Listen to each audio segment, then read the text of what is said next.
सूरत। धर्म तो शुरू वहां होता है जहां समय समाप्त हो जाता है। वहां कहां लगन मुहूर्त। लगन मुहूर्त की चिंता तो उन्हें होती है जो अतीत में जीते हैं और भविष्य में जिनकी वासना अटकी होती।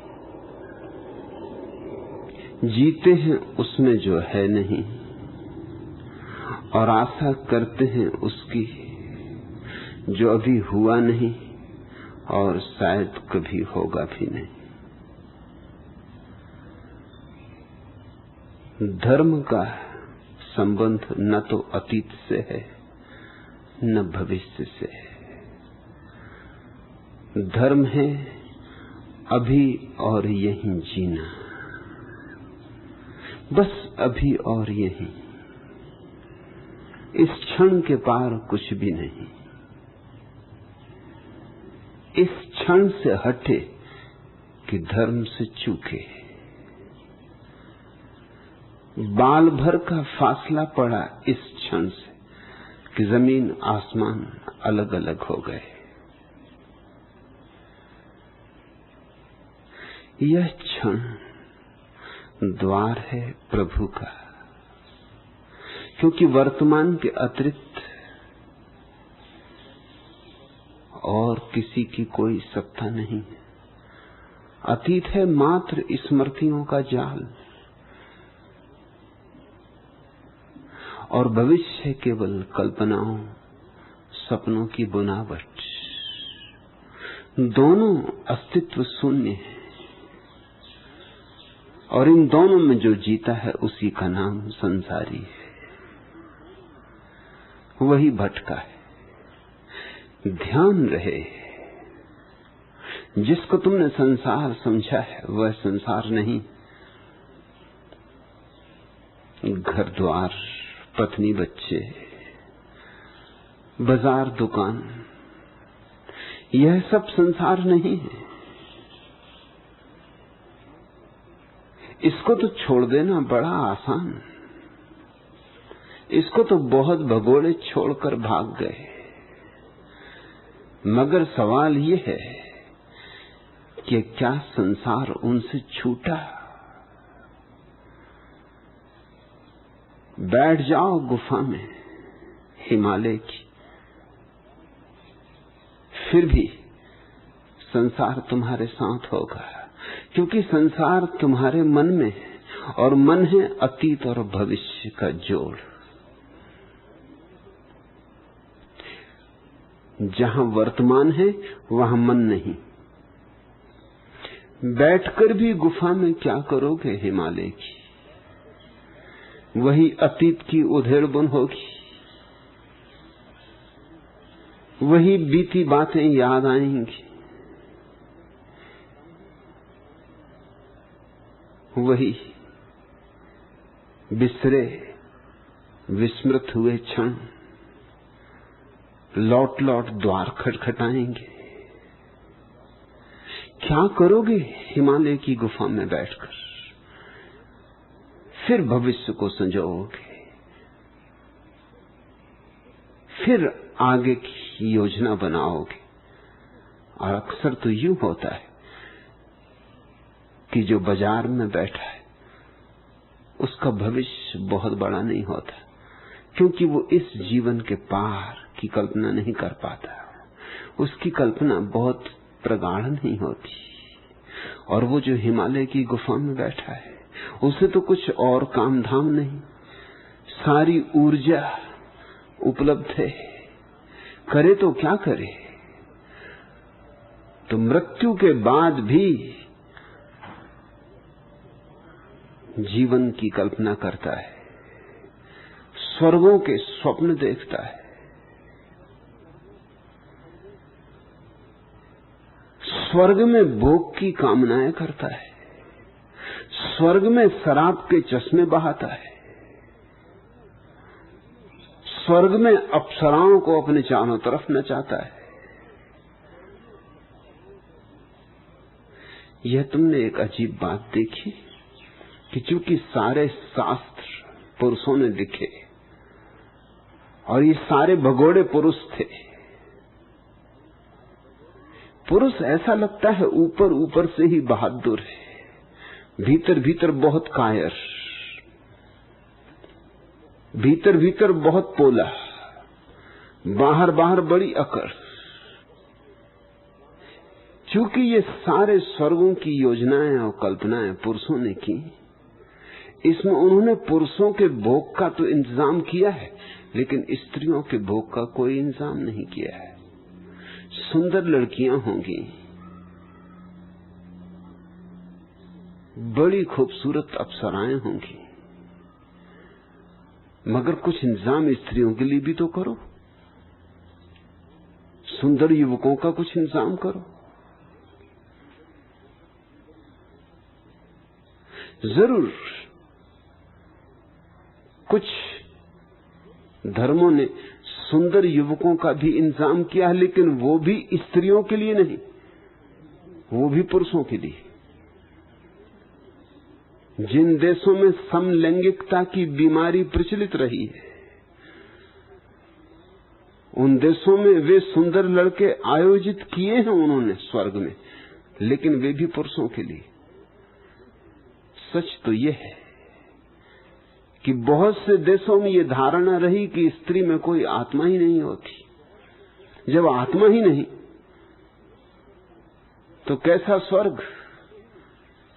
पुरुष मरता है तो देह तो भस्मीभूत होती, और स्त्री मरती तो सब भस्मीभूत हो जाता है।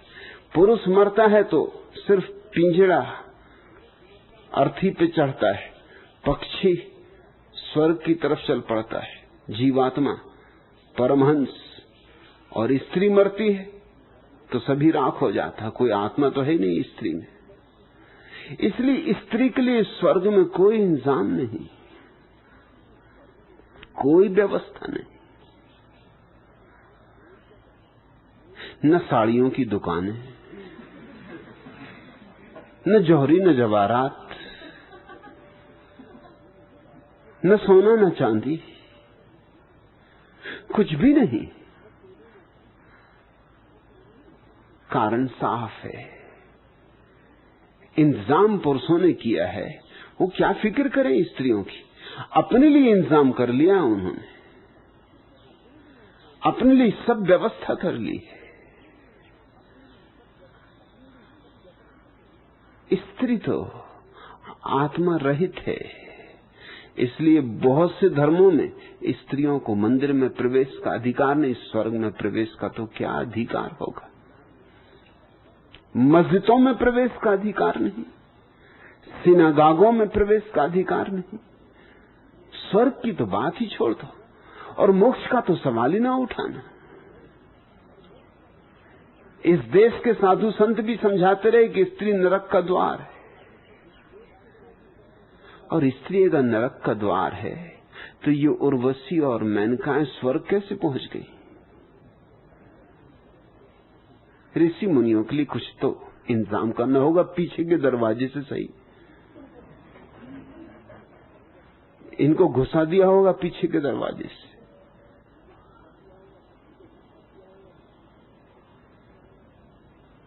और ये जो स्वर्ग में अप्सराएं, ये सदा युवा रहती, ये कभी वृद्धा नहीं होती, ये कर्कशा नहीं होती, ये लड़ाई झगड़ा नहीं करती। इनका तो कुल काम है नाचना, गाना, देवताओं को लुभाना, भरमाना। ये सारी कल्पनाएं किसने की हैं? ये गुफाओं में बैठे हुए लोग जो कहते हैं हम छोड़कर आ गए संसार,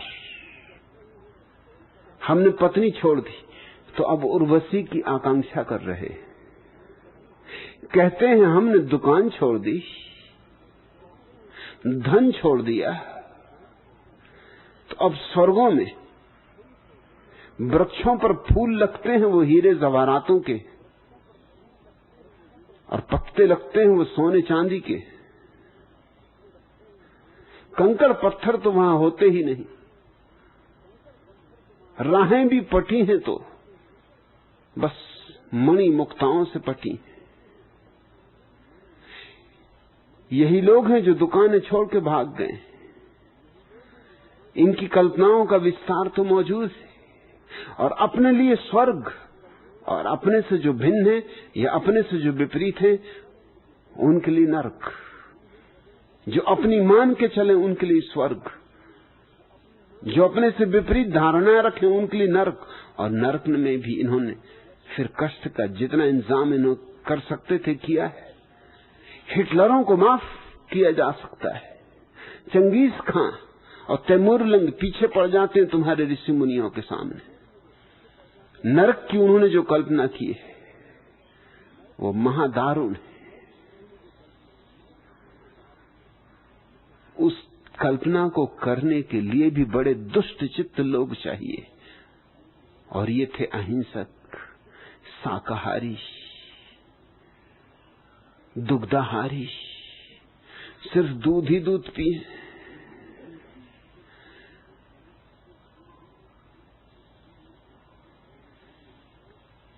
लेकिन हिंसा कहीं गई नहीं, भीतर मौजूद है। लोभ कहीं गया नहीं, भीतर मौजूद है। वासना मरी नहीं है, उसने नए रूप ले लिए, नया श्रृंगार कर लिया और भी ताजी हो गई। मैं तुमसे कहना चाहता हूं कि संसार बाहर नहीं, संसार भी भीतर है और सन्यास भी भीतर है। संसार भी तुम्हारे मन की एक अवस्था है और सन्यास भी।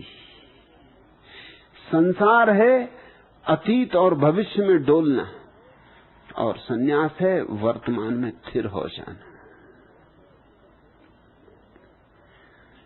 पलटू यही कह रहे हैं, लगन मुहूर्त झूठ सब।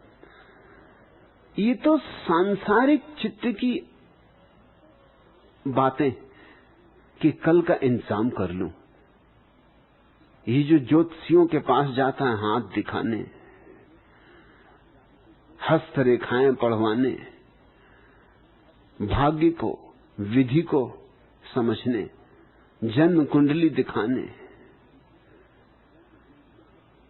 ये कौन है? ये कोई धार्मिक व्यक्ति है? ये अधार्मिक व्यक्ति है। भविष्य की इतनी चिंता, कल के लिए इतना आयोजन, स्वभावतः सिर्फ सांसारिक मन की ही पराकाष्ठा हो सकती। और इसलिए अकारण नहीं कि सब ज्योतिषियों का एक ही नारा है, दिल्ली चलो, क्योंकि सब नालायक दिल्ली में इकट्ठे हो गए। संसार के जितने भी महत्वाकांक्षी, पदाकांक्षी, धनाकांक्षी, उनकी जमात राजधानियों में बैठी। तो जोशी बेचारे यहां वहां क्या करें? उनका भी काम वही है। सब राजनेताओं के ज्योतिषी चलते भी हैं तो फूंक फूंक पे चलते, कुछ भी काम करते तो जोशी से पूछ के करते, चुनाव लड़ते हैं, नाम दर्ज करते हैं चुनाव के लिए तो ज्योतिषी इंतजाम करते हैं, चांद तारों का हिसाब लगाया जाता है। कौन गधा दिल्ली में जीतता है इसके लिए चांद तारों को कोई चिंता पड़ी? दिल्ली में न मालूम कितने गधे आते रहे जाते रहे। दिल्ली बहुत गधों को देख चुकी। दिल्ली तो मरघट, गधों का मरघट। लेकिन जोशी के लिए वहां धंधा है। ये जोशी धर्म स्थानों पर भी अड्डा जमाए बैठे। ये बड़ी हैरानी की बात। दिल्ली में तो समझ में आता है, मुझे कुछ ऐतराज नहीं, दिल्ली में होंगे ही, होना ही चाहिए, तर्क शुद्ध बात मालूम होती। दिल्ली में ना होंगे तो कहां होंगे? मगर काशी में ये क्या कर रहे हैं?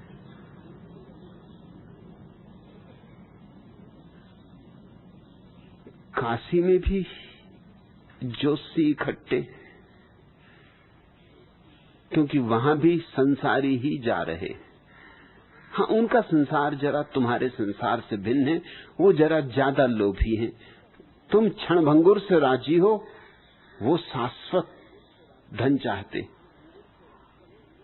तुम थोड़े कम संसारी हो, वो थोड़े ज्यादा संसारी। तुम्हारे ऋषि मुनि समझाते हैं तुम्हें कि क्या क्षणभंगुर में पड़े हो, अरे उसको खोजो जो सदा तुम्हारा रहेगा।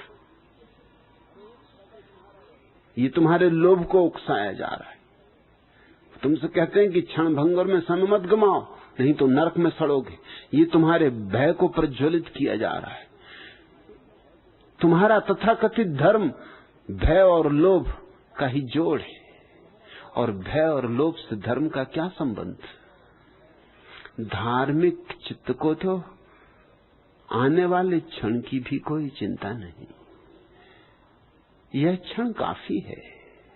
जीसस ने कहा है अपने शिष्यों से, एक खेत के पास से गुजरते थे। खेत में जंगली लिली के सफेद फूल खिले थे, और जीसस ने अचानक कहा ठहरकर कि देखो देखो लिली के इन फूलों को, इनके सौंदर्य का राज जानते हो, इनकी सुगंध का रहस्य पहचानते हो। और मैं तुमसे कहता हूं कि सम्राट सुलेमान भी अपनी बहुमूल्य वेशभूषा में हीरे जवाहरातों से लदा हुआ इतना सुंदर न था जितने ये लिली के सीधे सादे फूल। इनके सौंदर्य की महिमा अद्वितीय है, अतुलनीय है। क्या है राज इनके सौंदर्य का कि सुलेमान को हरा दें? एक क्षण सन्नाटा रहा और फिर जीसस ने ही उत्तर दिया और कहा इनका राज बहुत छोटा है, सोचोगे चूक जाओगे। सोचो मत, इनका राज बहुत सीधा साधा है। ये अभी और यहीं जीते, कल की इन्हें कोई चिंता नहीं। सुलेमान कल के लिए चिंतित था, इसलिए हीरे जवाहरातों से जरूर लदा था, सुंदर वस्त्र पहने हुए था, लेकिन मन में झंझावात थे, आंधियां थी, चिंताएं थी, तूफान ही तूफान थे। बीते गई कल की धूल अभी भी उड़ रही थी, और अभी जो दिन आया नहीं उसकी चिंताओं ने आके बसेरा कर लिया था। दिन तो आएगा कि नहीं आएगा पता नहीं, कल जरूरी तो नहीं है कि आए ही। एक दिन तो ऐसा होगा कि कल नहीं होगा, एक दिन तो तुम सुबह उठोगे नहीं, कल अनिश्चित है। और सच तो यह है, कल कभी आता ही नहीं, जब भी आता है आज आता है। इसलिए पलटू ठीक कहते हैं, लगन मुहूर्त झूठ सब, इस बकवास में न पड़ो,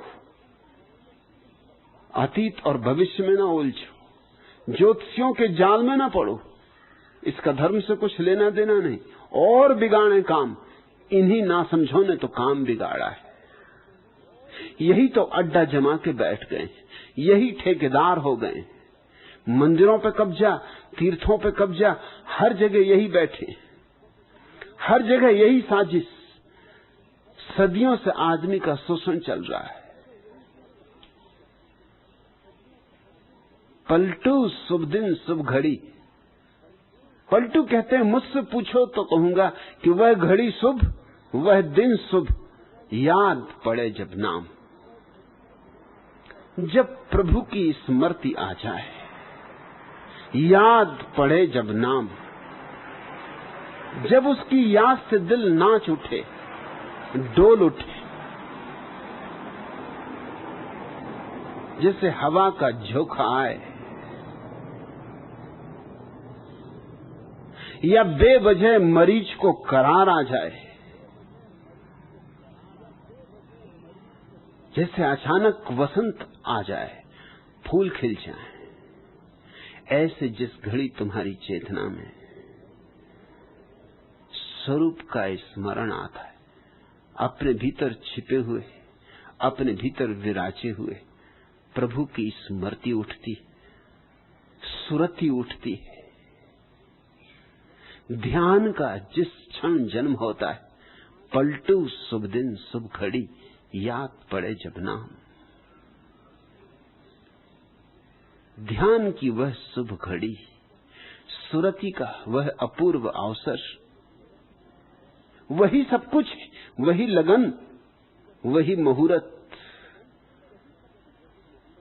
लेकिन वह परम अवसर केवल वर्तमान में घटित होता है, न बीते कल में, न आने वाले कल में। अभी हो सकता है, अभी या कभी नहीं।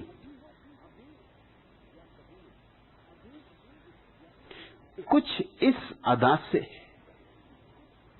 कुछ इस अदा से आज वो पहलू नसीं रहे, कुछ इस अदा से आज वो पहलू नसीं रहे। जब तक हमारे पास रहे हम नहीं रहे, जब तक हमारे पास रहे हम नहीं रहे। कुछ इस अदा से आज वो,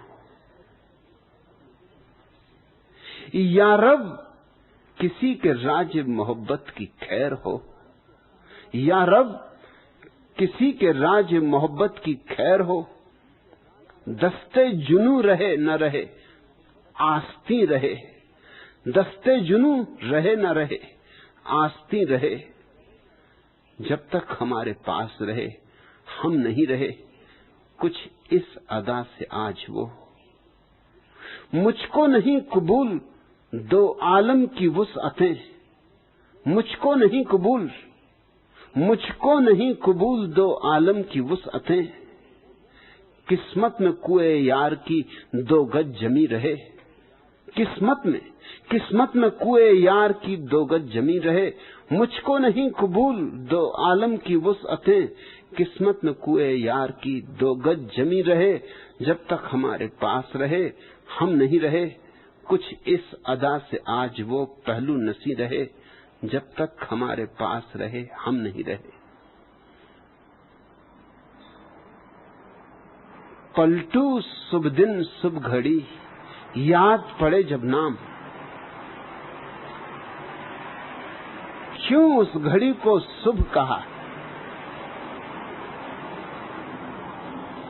क्यों इस दिन को शुभ कहा?